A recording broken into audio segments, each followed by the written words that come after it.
सभी राष्ट्र नायकों को मेरा नमस्कार। मैं अखिलेश स्वागत करता हूं आप सभी का आपके YouTube channel doctor AP education पर। हम सभी अपने संपूर्ण सिलेबस को इस दृष्टिकोण से कंप्लीट कर रहे हैं कि आपको बाल विकास एवं शिक्षण शास्त्र से कम 25 प्लस मार्क्स प्राप्त हो सकें। तो यदि आप सभी ने निर्णय कर लिया है कि आपको 25 प्लस क्वेश्चन सही करने हैं सीडीपी के पार्ट में, तो मैं Akhilesh Pratap Singh assistant professor education आपको यह पूरी तरीके से सहयोग प्रदान करने का कार्य करूंगा कि किस प्रकार से आप इस लक्ष्य को प्राप्त कर सकें। तो आगे की बात करते हैं, पढ़ना प्रारंभ करते हैं आज के चैप्टर को, स्मृति। इसी प्रकार से लास्ट लेक्चर हम सभी ने अभिप्रेरणा का भी अध्ययन किया है। तो स्मृति क्या है आइए जानें, और किस प्रकार से इसके प्रश्न परीक्षा में पूछे गए हैं उन सभी को भी हम लोग पढ़ते हुए चलें। स्मृति क्या है, मेमोरी क्या है, सामान्य अर्थों में अगर हम जानने का प्रयास करें तो स्मृति को हम या मेमोरी हम कंप्यूटर के क्षेत्र में इस शब्द का ज़्यादा प्रयोग करते हैं और हम वहाँ पर अपने किए हुए कार्यों को स्टोर करते हैं। तत्पश्चात जब आवश्यकता पड़ती है तो उस कार्य का पुनः उपयोग कर पाते हैं। इसी दृष्टि से अगर हम अपने मानव व्यवहार के रूप में आकर बात करें तो इसको यानी मनोवैज्ञानिक दृष्टिकोण से बात करें तो वह क्या होगी। कहा गया स्मृति किसी सूचना को एक समय तक धारित करने या उसका प्रत्याहान करना है जो इस बात पर निर्भर करता है कि किस प्रकार का संज्ञानात्मक कार्य किया जाना है। सीधी सी बात है कि स्मृति एक समय तक हमारे पास स्टोर रहेगी, हमारे मस्तिष्क में आवश्यकता पड़ेगी तो हम रिकॉल करेंगे। जब हमें जिस प्रकार का भी कार्य की आवश्यकता होगी उस कार्य के आधार पर हम अपने इंफॉर्मेशन को रिकॉल करेंगे। अगले और अच्छी तरीके से समझने की अगर हम प्रयास करें तो कुछ मनोवैज्ञानिकों ने इस संबंध को या इस तथ्य को परिभाषित करने का प्रयास किया जिनसे संबंधित परीक्षाएं भी परीक्षा में पूछी गई। वुडवर्थ की परिभाषा यूपी टेट 2014 में पूछी गई। क्या थी परिभाषा वुडवर्थ की? स्मृति सीखी हुई वस्तु का सीधा उपयोग है।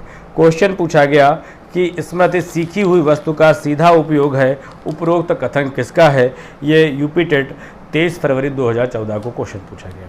तो स्मृति सीखी हुई वस्तु का सीधा उपयोग है, ऐसा वुडवर्थ साहब कह रहे हैं। आगे की अगर हम एससीईआरटी के डॉक्यूमेंट को देखें तो एससीईआरटी के डॉक्यूमेंट्स में भी कुछ परिभाषाएं स्टाउट की परिभाषा दी हुई है। देखते हैं, परीक्षा के लिए यह भी महत्वपूर्ण हो सकती है।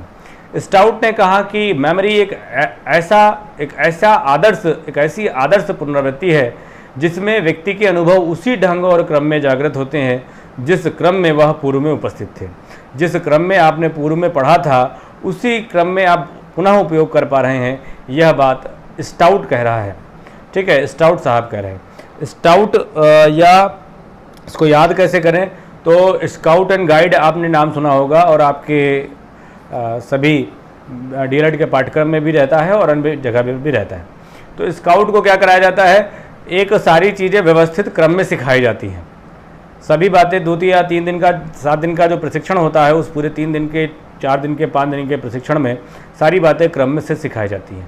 तो जहाँ कहीं भी इस शब्द का प्रयोग किया जा रहा होगा कि वस्तु के व्यक्ति के अनुभव उसी ढंग और क्रम में जागृत होते हैं जिस क्रम में वह पूर्व में उपस्थित थे, तो यह परिभाषा स्टाउट साहब की है। आप थोड़ा सा ध्यान से पकड़ने का प्रयास करिएगा। इस स्मृति के पार्ट को आप पढ़कर थोड़ा सा यह भी आप जानकार बन सकेंगे कि आप जो जगह जगह पर देखते हैं कि फला चीज़ पढ़िए ट्रिक के साथ, तो ये ट्रिक आखिर बनती कैसे है, ट्रिक कैसे दिमाग में स्टोर कर जाती है। तो ट्रिक बनाने का भी बाद में आगे आपको बताऊंगा कि इस कॉन्सेप्ट में अगर आप एक डीएलएड छात्र हैं या बीएड प्रशिक्षु हैं या मनोविज्ञान के छात्र हैं, तो शिक्षा मनोविज्ञान के छात्र हैं, तो आप सबके लिए यह बातें सभी आसान रूप से हैं। कैसे, आइए देखते हैं। स्टाउट की परिभाषा, तीसरी परिभाषा मैकडूगल, 4 परिभाषाएं बताऊंगा आपको। ठीक है, क्योंकि ये सभी महत्वपूर्ण परिभाषाएं हैं और विभिन्न परिभाषाओं में भले आपकी सीटेट और यूपी टेट में न पूछी गई हो, अन्य जगह इसे पूछा गया है। मैकडूगल के अनुसार स्मृति से तात्पर्य अतीत की घटनाओं की कल्पना करना और इस तथ्य को भी पहचान लेना कि ये अतीत के अनुभव हैं। मैकडूगल साहब मूल प्रवृत्ति से संबंधित बातें करते हैं। तो मूल प्रवृत्ति का मतलब क्या होता है मैंने आपको अभिप्रेरणा के पार्ट में बताया था कि एक ऐसी जन्मजात योग्यता जिसको उकसाने पर वह वैसा ही व्यवहार करेगा। तो आइए जरा उससे समझें इसको कि अतीत की घटनाओं यानी पूर्व में की घटनाओं की कल्पना करना और इस तथ्य को पहचान लेना कि यह हमारा अतीत का अनुभव है, यह मैकडूगल की डेफिनेशन है स्मृति से संबंधित। आखिरी परिभाषा हिलगार्ड की पढ़ें तो हिलगार्ड साहब कहते हैं, स्मृति वह मानसिक प्रक्रिया है जिसमें अतीत के सीखे गए ज्ञान, अनुभव, कौशल का पुनः स्मरण किया जाता है। यानी भविष्य में जो आपने बातें सीखी हैं उन सभी ज्ञान का प्रयोग, अनुभव और स्किल का यूज़ कर पाइए, रिकॉल कर पाइए, ये परिभाषा हिलगार्ड महोदय ने दी है। आगे हम बात करें इस तथ्य को कंप्लीट करते हुए, कहा कि इन तीनों बातों को अगर हम देखें और परीक्षा में अगर आपसे क्वेश्चन पूछ लिया जाए तो इस तरीके से पूछा जा सकता है कि सीखी गई बात को धारित करना और उसका पुनः स्मरण करना क्या कहलाता है। तो सीखी गई बात को धारित करना और उसका पुनः स्मरण करना स्मृति कहलाता है। ठीक है, चलिए आगे बात करें। तो मेमोरी एक प्रोसेस है, किस तरीके से यह प्रोसेस होता है, यह प्रक्रिया घटित होती है, उन सब बातों को भी हम समझते हैं। तो कहा गया स्मृति एक प्रक्रिया है जिसमें 3 स्वतंत्र किंतु अंतः संबंधित अवस्थाएं भी होती हैं। मैकडूगल साहब 4 बताएंगे, वुडवर्थ 4 बताएंगे, वो 2016 में पूछा भी गया था, लेकिन सामान्य जानकारी भी आपके लिए आवश्यक है। स्मृति एक प्रक्रिया है जिसमें 3 स्वतंत्र किंतु अंतः संबंधित अवस्थाएं होती हैं। पहला है इनकोडिंग, स्टोरेज और रिट्राइवल। सबसे पहले आप सूचना एक्सेप्ट करते हैं, एक्सेप्ट करने के बाद स्टोर करते हैं, स्टोर करने के बाद जब उसका प्रयोग होता है, जब उसका आवश्यकता होती है उसका प्रयोग कर लेते हैं। कूट संकेतन प्रथम अवस्था है। जिस मेमोरी स्टोरेज की जो पहली अवस्था है वह क्या है, कूट संकेतन या इनकोडिंग है, जिसका तात्पर्य उस प्रक्रिया से होता है जिसके द्वारा सूचना स्मृति तंत्र में पहली बार पंजीकृत की जाती है ताकि उसका पुनः उपयोग किया जा सके। तो पहली बार सूचनाएं किस प्रकार से आती हैं, आगे मैं बुद्धि के आपको स्मृति के प्रकार जब बताऊंगा, आप सीधी बातें आँख से देखकर, नाक से सूंघकर, जिह्वा से, जो हमारी ज्ञानेंद्रियां हैं उन ज्ञानेंद्रियों के माध्यम से ही पहली बार हम सूचना प्राप्त करते हैं। दूसरा भंडारण स्मृति की द्वितीय अवस्था है, समित लिख गया है यहाँ पर। भंडारण स्मृति की द्वितीय अवस्था है। भंडारण उस प्रक्रिया को कहते हैं जिसके द्वारा सूचना कुछ समय तक या कुछ समय सीमा तक धारण की जाती है। तीसरा रिट्राइवल किसे कहते हैं, यह स्मृति की तृतीय अवस्था है और सूचना का उपयोग जब विभिन्न प्रकार के संज्ञानात्मक कार्यों के करने के लिए किया जाता है तो इसे पुनः चेतना में लाया जाता है। इस पुनः चेतना में लाने की प्रक्रिया को हम रिट्राइवल या रिकॉल कहते हैं या प्रत्याहान कहते हैं। तो 3 स्टेप होते हैं मेमोरी में। पहला, सबसे पहले आप एक्सेप्ट करेंगे, एक्सेप्ट करने कोई इन्फॉर्मेशन तो वो आपके दिमाग में स्टोर होगी, स्टोर होने के बाद उसको आप आवश्यकता पड़ने पर उपयोग कर पाएंगे। वुडवर्थ ने भी इसको इस प्रक्रिया को आगे बताने का प्रयास किया, जिनसे संबंधित 2016 में क्वेश्चन भी पूछा गया है। वुडवर्थ कहते हैं कि स्मरण से तात्पर्य पूर्व सीखे गए पाठ या पाठों को चेतना में लाना होता है। स्मरण की प्रक्रिया एक जटिल प्रक्रिया है जिसमें 4 तरह की उपक्रियाएं होती हैं। कौन कौन सी 4 उपक्रियाएं होती हैं?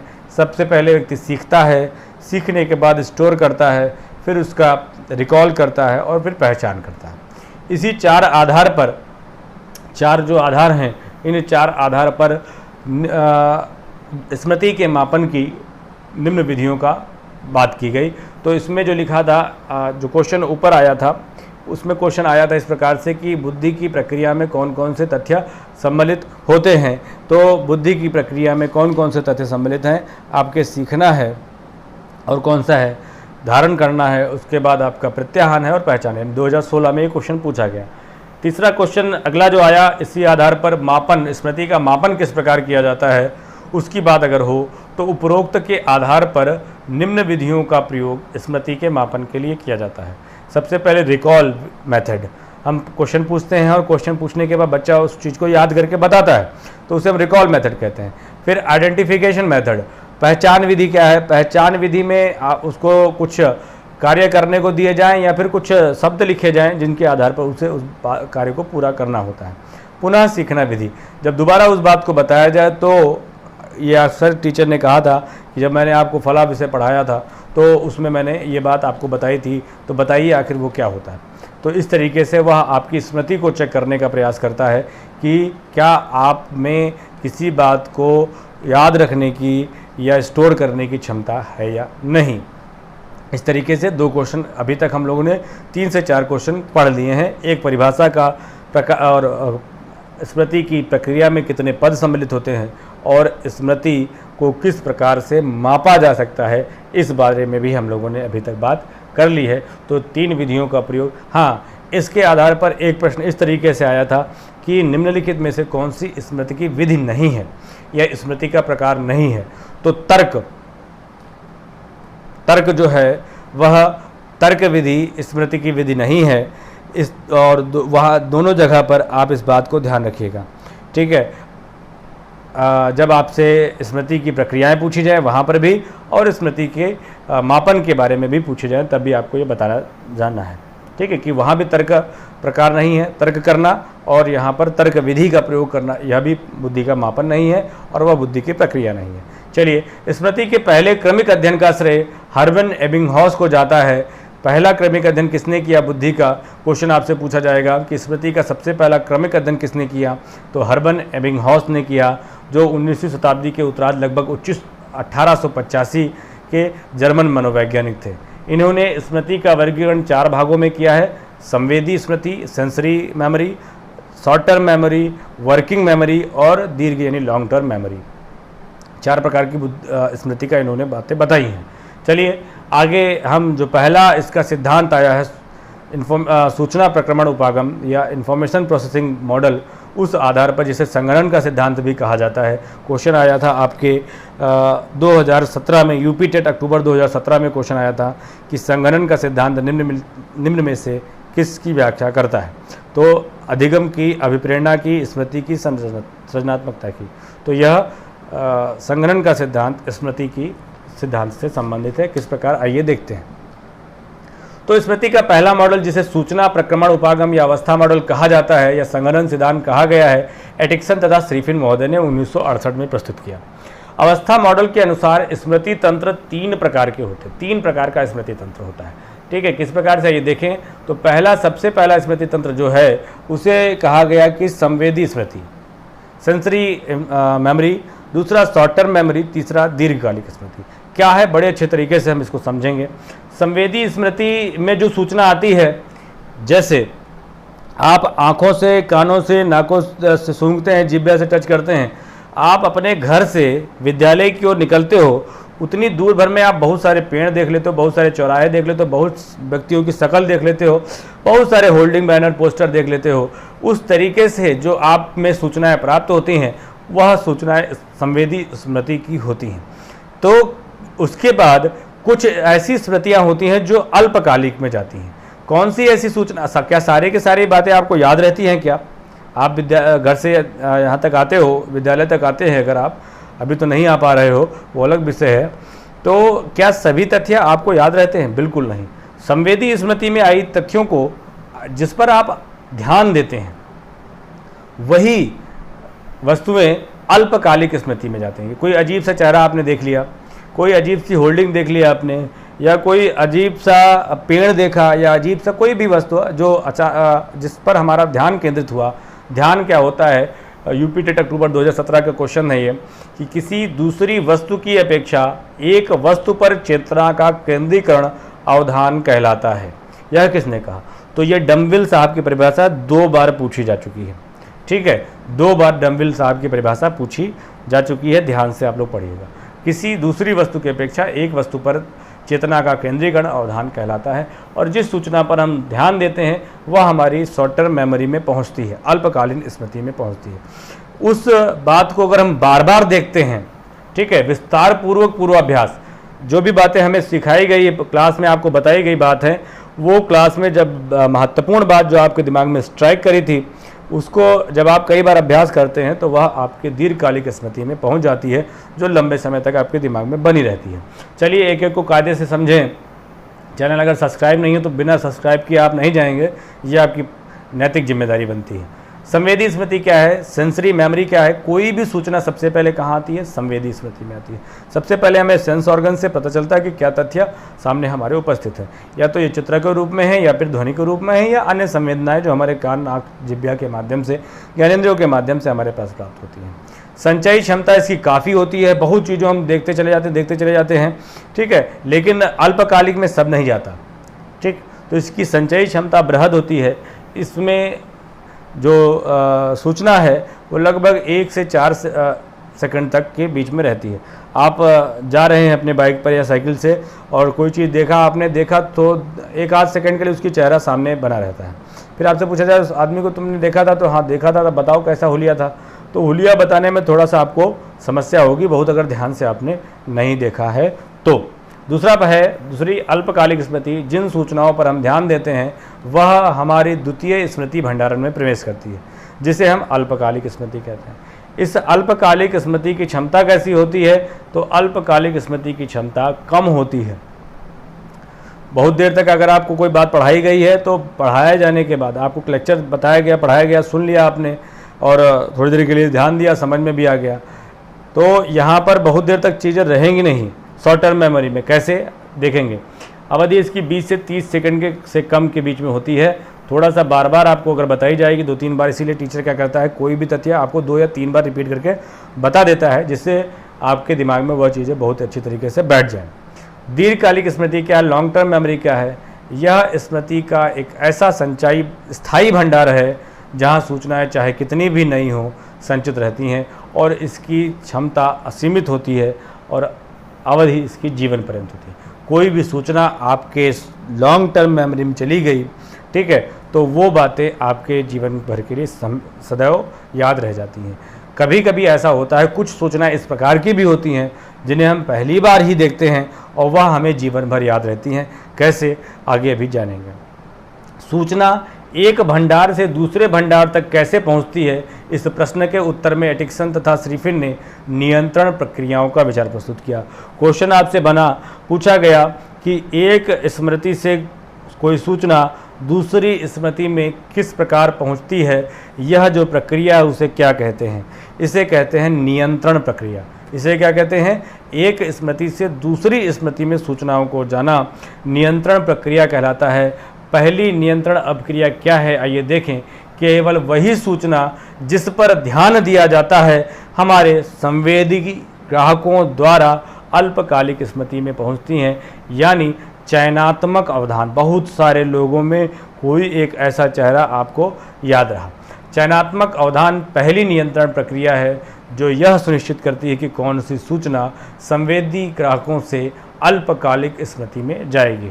तो पहली जो नियंत्रण प्रक्रिया है वह कौन सी है, या फिर क्वेश्चन पूछा जाए कि किस नियंत्रण प्रक्रिया के माध्यम से संवेदी स्मृति की सूचनाएं अल्पकालिक स्मृति में जाती हैं, तो वो आपका कौन सा होगा, नियंत्रित अवधान, या क्या होगा, इसके बोलेंगे चयनात्मक अवधान। क्या बोला जाएगा, चयनात्मक अवधान।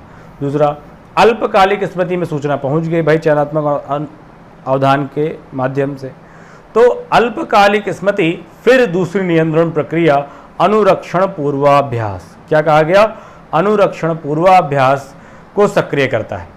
उसी के दिमाग में वहाँ पर अनुरक्षण पूर्वाभ्यास, तत्काल समय में बार बार पूर्वाभ्यास, अनुमाने बार, ठीक है, तो जिसे सूचना को वांछित समय तक धारित किया जा सके। अल्पकालिक स्मृति की क्षमता बढ़ाने के लिए एक अन्य नियंत्रण प्रक्रिया जो अल्पकालिक में सक्रिय होती है उसे खंडियन विधि कहते हैं। खंडियन विधि क्या है कि कोई एक चैप्टर आपको बहुत एक ही बार में सारी चीज़ें बता दी जाएं तो आपको चीज़ें बहुत अधिक समय तक याद मतलब नहीं आ पाएंगे और समझ में नहीं आ पाएंगी। आप ऐसे समझ लीजिए जो बातें आपके अल्पकालिक स्मृति में पहुंच जाती हैं वो आपके अधिगम का बोध स्तर तक हो जाता है, ठीक है। तो अगर बहुत सारी बातें एक ही बार में बता दी जाती हैं तो आपको समस्या होती है। इसलिए खंडियन विधि यानी हम पूरे पाठ्य वस्तु को यूनिट वाइज चेंज करके या पैराग्राफ वाइज चेंज करके या हेडिंग वाइज चेंज करके आपको पढ़ाया जाता है। ये आपके जिससे आप सूचना को अल्पकालिक स्मृति में थोड़ी देर के लिए ध्यान रख सकें, फिर आगे चलकर आप बार बार अभ्यास करने पर उसको याद कर सकेंगे।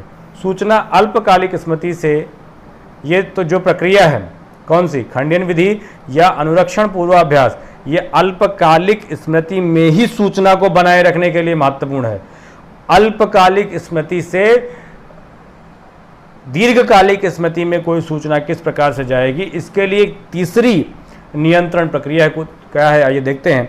सूचना अल्पकालिक स्मृति से दीर्घकालिक स्मृति में विस्तार परक पूर्वाभ्यास के द्वारा प्रवेश करती है। किस प्रकार प्रवेश करती है? विस्तार परक पूर्वाभ्यास के द्वारा प्रवेश करती है। ठीक है, तो पहली कौन सी है? चयनात्मक अवधान।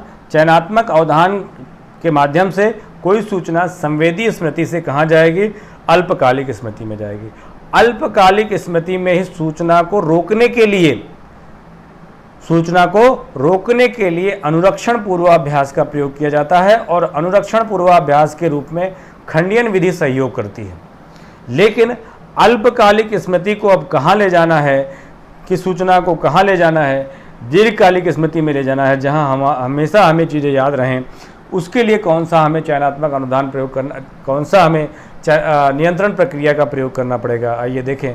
तो कहा गया सूचना अल्पकालिक स्मृति से दीर्घकालिक स्मृति में विस्तार परक पूर्वाभ्यास, वो था अनुरक्षण पूर्वाभ्यास, ये है विस्तार परक। कायदे से आपको पढ़ना पड़ेगा, ठीक है। विस्तार परक पूर्वाभ्यास के माध्यम से ही कोई बातें आपके दीर्घकालिक स्मृति में जा पाएंगी। दीर्घकालिक स्मृति में कोई सूचनाएं किस प्रकार से जा सकती हैं, ठीक है। तो इसके लिए दो रूप बताए गए, दो रूपों में वर्गीकृत किया गया। एक डिक्लेरेटिव और दूसरा प्रोसेस या प्रोसीजरल या प्रक्रिया मूलक है या आघोषणात्मक है।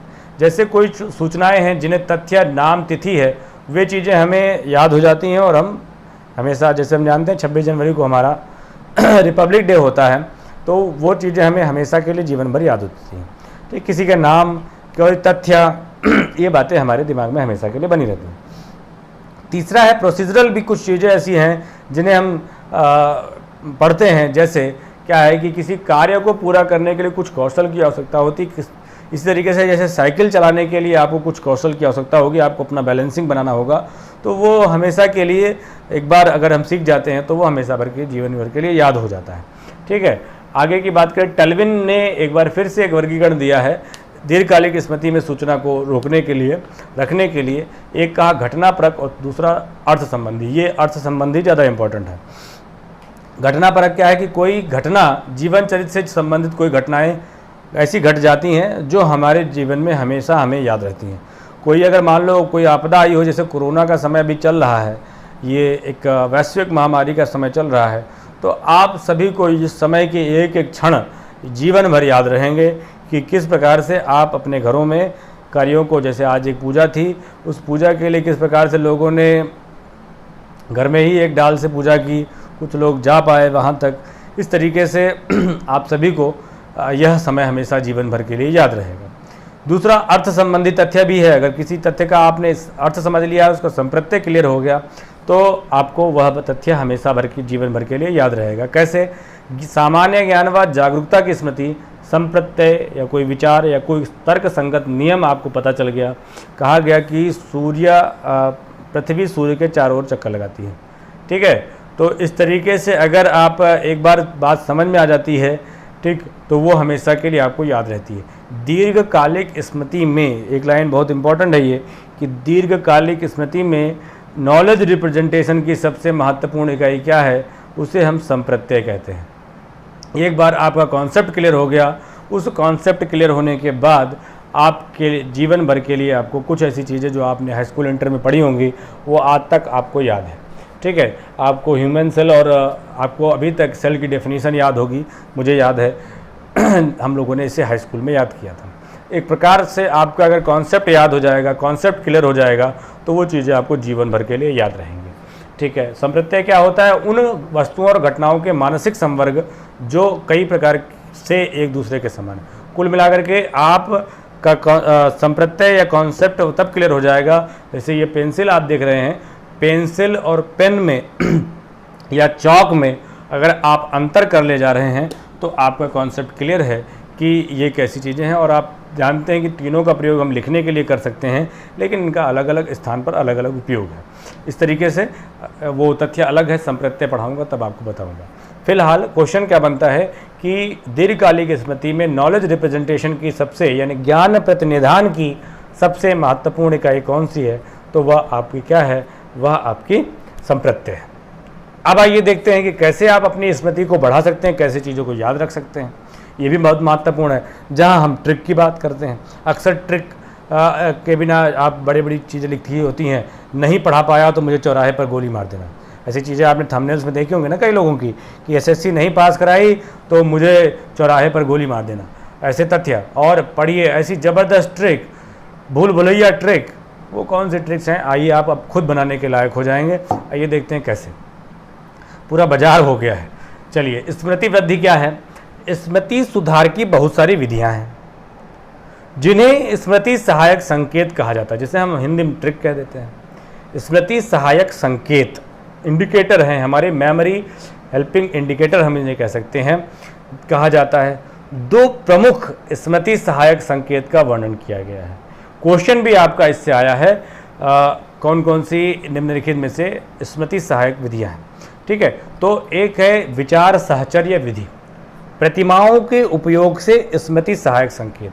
कुछ इमेज आप बनाइए, मैंने इमेज और आपको सिंबल, जब आप जीन पियाजे पढ़ते हैं और जीन पियाजे के दूसरी अवस्था जो है, पहली संवेदी पेशी अवस्था, दूसरी कौन सी है, पूर्व संप्रत्यात्मक अवस्था है, उस अवस्था में बच्चों का जो ज्ञान है वो किसके द्वारा होता है, प्रतीकों और चिन्हों के माध्यम से वो सीखना शुरू करता है।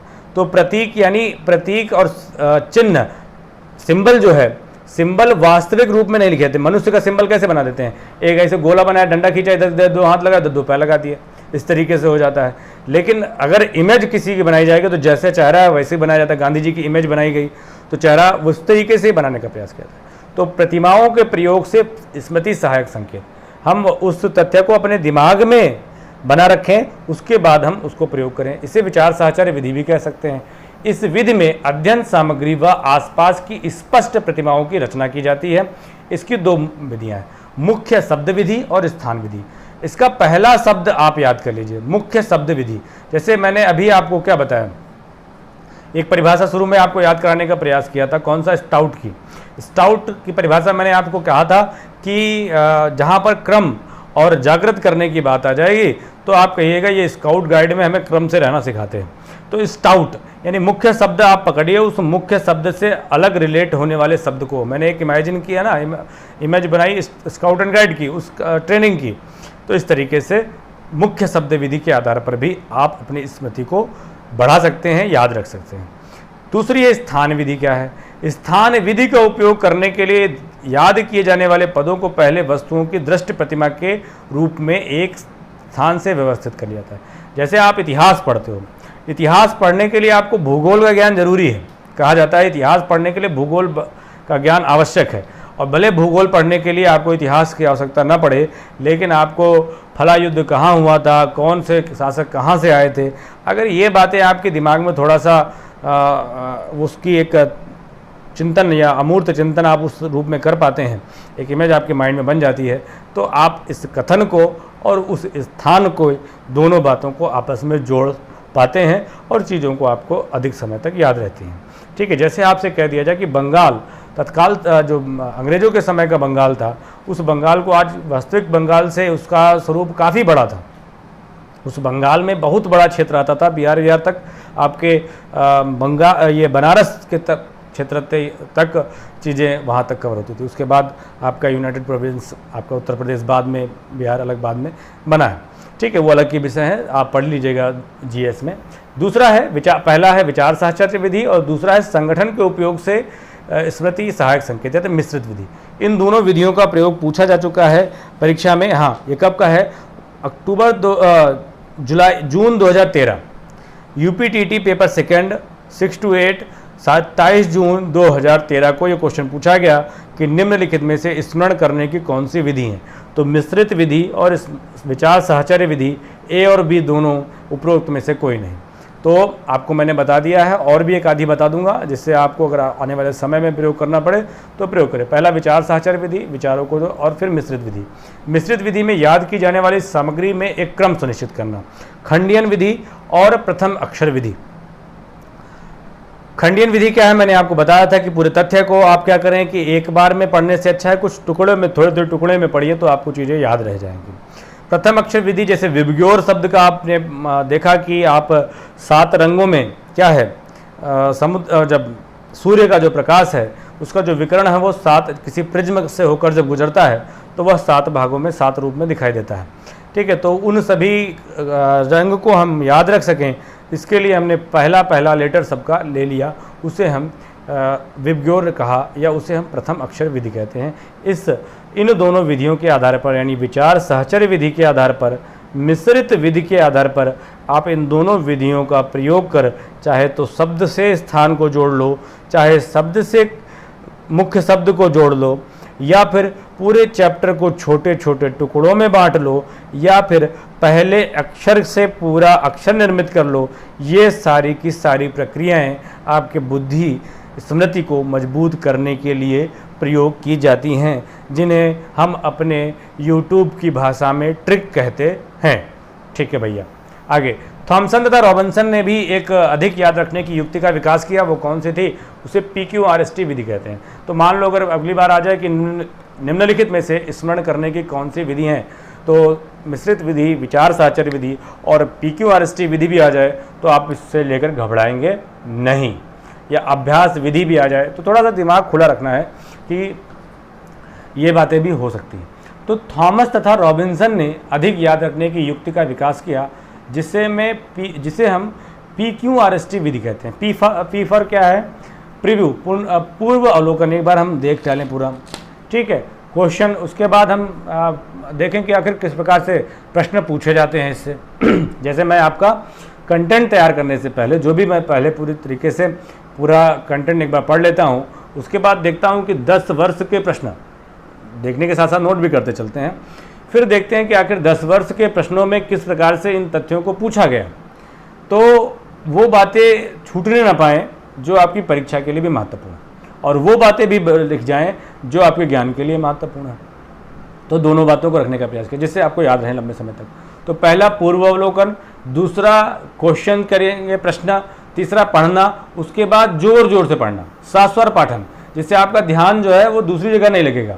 ठीक है, तो स्वतः जोर से पढ़ना और फिर उसके बाद उसका परीक्षण करना, फिर से क्वेश्चन करना कि क्या मैं उसका सवाल कर पाया। तो ये PQRST विधि, यानी हम अभी तक पढ़ चुके हैं, स्मृति की परिभाषाएं पढ़ चुके, स्मृति का सूचना प्रक्रमण मॉडल, अवस्था सिद्धांत, संग्रहण सिद्धांत पढ़ चुके, कैसे स्मृति को बढ़ाया जाए ये बातें भी हम लोग पढ़ चुके हैं। अभी तक आपने अगर चैनल सब्सक्राइब नहीं किया है तो चैनल सब्सक्राइब करना आपकी एक नैतिक जिम्मेदारी है। दूसरा पार्ट विस्मृति अगर हमने बात की थी उसको भी ख़त्म करते हैं चल फटाक से, और इसमें भी बहुत ज़्यादा समय नहीं लगेगा। स्मृति क्या है, विस्मृति क्या है, भूलना क्या है, किसे कहते हैं, तो जिसे विस्मरण भी कहते हैं हम। विस्मृति सीखी हुई बात को स्मरण रखने या पुनः स्मरण करने की असफलता को कहा जाता है। UPTET 2016 परीक्षा में आया, 17 परीक्षा में आया, 2 बार ये परिभाषा पूछी गई कि सीखी गई बात को स्मरण रखने या पुनः स्मरण करने की असफलता क्या कहलाती है? विस्मृति कहलाती है। अगर आप यही बात करने में, यानी सीखी हुई बात को स्मरण करने या पुनः स्मरण करने में सफल हो जाते हैं तो वह स्मृति कहलाती है, और अगर सफल नहीं हो पाते तो वह विस्मृति कहलाती है। इस पर भी हरमन एबिंगहॉस ने ही अध्ययन किया, स्मृति और विस्मृति पर क्रमिक अध्ययन इन्होंने ही किया है। हरमन एबिंगहॉस ने स्मरण के स्वरूप को समझाने के लिए सर्वप्रथम क्रमिक प्रयास किया और कहा विस्मरण क्या है, भूलना, यानी इन चीज़ों को जो भूल जाते हैं वह हमारी विस्मृति कहलाती है। सिगमंड फ्राइड के अनुसार पूछा गया क्वेश्चन आया आपके UPTET 2 फरवरी 2016 को कि फ्राइड के अनुसार 4 ऑप्शन है, निम्नलिखित में से कौन सी परिभाषा सिगमंड फ्राइड की है। तो समय न लगे आपको अपने प्रश्नों को हल करते समय, तो सीधा उत्तर आप देखिए। सिगमंड फ्राइड के अनुसार विस्मरण वह प्रवृत्ति है, वह नेचर है जिसके द्वारा दुखद अनुभवों को स्मृति से अलग कर दिया जाता है। हम अक्सर प्रयास करते हैं, हमारे अंदर एक योग्यता होती है कि हम दुखों को भूलते चलते हैं, और अगर हमारे अंदर ये योग्यता या मूल प्रवृत्ति या स्वभाव ना हो तो फिर हमें बड़ी समस्या हो जाएगी। कुछ दुखद घटनाओं को हम जीवन भर याद करते रहेंगे, परंतु कुछ ऐसी दुखद घटनाएं ऐसी भी होती हैं जो हमें जीवन भर याद रहती हैं, परंतु हमारा पुरुषार्थ हमें कार्य करने के लिए फिर से प्रेरित करता है और हम पुनः कर्म करने की क्षेत्र में आगे बढ़ जाते हैं। तो इसीलिए सिगमंड फ्रायड ने कहा दुखद अनुभवों को, सिगमंड फ्रायड ने कहा कि दुखद अनुभवों को स्मृति से अलग कर देना विस्मरण कहलाता है। ठीक है, तो इसको याद रखिएगा, ये परिभाषा 2016 में पूछी गई है। बस खत्म करते हैं। विस्मरण की व्याख्या के लिए निम्नलिखित सिद्धांत प्रचलित हैं। क्वेश्चन ये 2013 का है, इसलिए मैं आपको बता देता हूँ पूरी बातें। एक तथ्य भी मैंने आपको आपके आउट ऑफ द सिलेबस नहीं बताया, अन्यथा किताब मेरे पास 5-6 किताबें आपको मनोविज्ञान के लिए बताने के लिए बहुत है। अभी सीटेट का पेपर है, आप सीटेट दे लीजिए। जब नेट का पेपर पढ़ाऊँगा, एजुकेशन नेट पढ़ाऊँगा, तब आपको मैं उस लेवल का पढ़ाऊँगा। अभी आपके लिए पर्याप्त है, लेकिन कोई भी तथ्य बाहर की नहीं है, एक एक बात को आप ध्यान से पढ़िए। विस्मृति की व्याख्या के लिए भी कुछ सिद्धांत प्रचलित हैं। एक सिद्धांत है प्रतीपकारी अवरोध। यूपीटीटी 2013 में क्वेश्चन पूछा गया कि निम्नलिखित में से कौन सा भूलने का सिद्धांत है? प्रतिस्पर्धात्मक अवरोध, प्रतीपकारी अवरोध, प्रतिबोधित अवरोध या प्रतिच्छादित अवरोध। तो इसमें से आपका प्रतीपकारी यानी उल्टा कर पाना कैसे, आइए देखें। यह भूलने का सिद्धांत है जिसमें मौलिक रूप से सीखी गई कोई धारणा अन्य विषय वस्तु पर लागू करने में हमें त्रुटि होती है। कोई बात जो हमने मूल रूप से सीखी है उसका हम प्रैक्टिकल उपयोग नहीं कर पाते हैं, तो यह प्रतीपकारी अवरोध कहलाता है। और दूसरा है अनुप्रयोग का सिद्धांत, जिसे हम आगे हमें प्रयोग करना है, उसका भी प्रयोग करने में हम चिन्ह ह्रास के कारण, जिसे कहते हैं चिन्ह ह्रास के कारण विस्मृति, वो चीज़ हम भूल गए, वो तथ्य हम भूल गए। और याद था, परिभाषा याद की थी, किसने कहा एकदम यार याद है, ये तो मैकडूगल की, स्टाउट की, किसकी थी, वो जुगाड़ भूल गए जो मैंने आपको बताया था कि क्रम जागृत करना। ठीक है, तो क्रम जागृत वाला स्टाउट ने कहा है, तो वो खट से याद आ जाएगा, तो आप कहेंगे हाँ ठीक, ये तो स्टाउट की परिभाषा है। अच्छा, तो तीसरा है पुनरुद्धार संकेतों की असफलता के कारण विस्मरण। अक्सर कोई क्वेश्चन आपके पास परीक्षा में आया होगा और आप बहुत रट के गए होंगे और बैठे हैं कि यार ये कैसे हल करें, फिर एकदम से याद आया कि अच्छा हाँ ये तो ठीक है। फिर पूरा आप किसी दोस्त से पूछते हो कि यार इसमें क्या होगा बताओ ज़रा, तो वो आपको हिंट देता है, अरे ये इसमें स्ट्रक्चर बनाना था उसका, आप बनाइए ना, जिसमें आपको पूरा बताना होता है कि कैसे लोग भूल गए। वो 3 सर ने बनाया था, 3 चित्र बनाए थे, संवेदी स्मृति, अल्पकालिक और बीच में लाइन खींच दी थी अवधा। अच्छा हाँ ठीक याद आ गया। ठीक, तो इस तरीके से फिर से आपको रिट्राइवल जो सिंबल थे वो आपको मिल गए, पुनरुद्धार संकेत मिल गए, तो आप याद कर पाए। अब नहीं याद आ रहा कैसे क्या किया जाए, कहीं मुंडी भी नहीं घूमने दे रहे हैं कोई लोग, और उस तरीके से भी आप भूल सकते हैं। यानी पुनरुद्धार संकेत यानी रिकॉल जो आपके सिंबल्स हैं वो साइन आपको नहीं मिल पा रहे हैं, उस कारण भी हम भूलते हैं। तो भूलने के भी सिद्धांत आपको मैंने बता दिए, याद रखने के भी सिद्धांत आपको मैंने बता दिए, कैसे अच्छी तरीके से चीज़ों को याद किया जाए वो भी मैंने बात आपको बता दी। अब अपनी ट्रिक खुद बना लो। यूट्यूब के इस भंवर जाल में ऐसे मत फंसिए जैसे आप अज्ञानी हैं, अपने भी दिमाग का प्रयोग करिए। आपको मैंने स्मृति का पूरा पार्ट पढ़ा दिया है, नहीं समझ में आएगा बताइएगा, इस वीडियो को पूरा डिलीट करके मैं फिर से बताऊंगा आपको, इसकी कोई चिंता नहीं है। तो और पूरी तरीके से निश्चिंत होकर आप इंटरेक्ट करिए, चैनल सब्सक्राइब जरूर करिए, ये आपकी नैतिक जिम्मेदारी है, क्योंकि मैं आपको तथ्य देते समय किसी भी प्रकार की कोई भी गुंजाइश नहीं रख रहा हूँ कि कंटेंट अच्छे हों, और आप कहीं से भी किसी भी और यूट्यूब चैनल पर देखिएगा मैचिंग बहुत कम मिलेगी। तो आगे की बात यही है अंत में कि चैनल सब्सक्राइब करिए, स्वस्थ रहिए, अध्ययन घर पर करिए अपना। आगे हम लोग अगले कंटेंट को पढ़ेंगे। फिलहाल अगला चैप्टर हम समावेशी शिक्षा पढ़ेंगे, और पिछड़े बालकों को कंप्लीट करने के बाद फिर हम आपको पढ़ाएंगे व्यक्तित्व के बाद आपका अधिगम वक्र, और फिर शिक्षण शास्त्र और शिक्षण अधिगम के सिद्धांत चैप्टर आपका कंप्लीट हो जाएगा। फिर हम प्रश्न हल करेंगे। पूरी किताब आपकी यूथ पब्लिकेशन की जो किताब है उस पूरी किताब को हम लोग हल करेंगे चैप्टर वाइज क्वेश्चंस को। तब तक के लिए धन्यवाद। भारत माता की जय।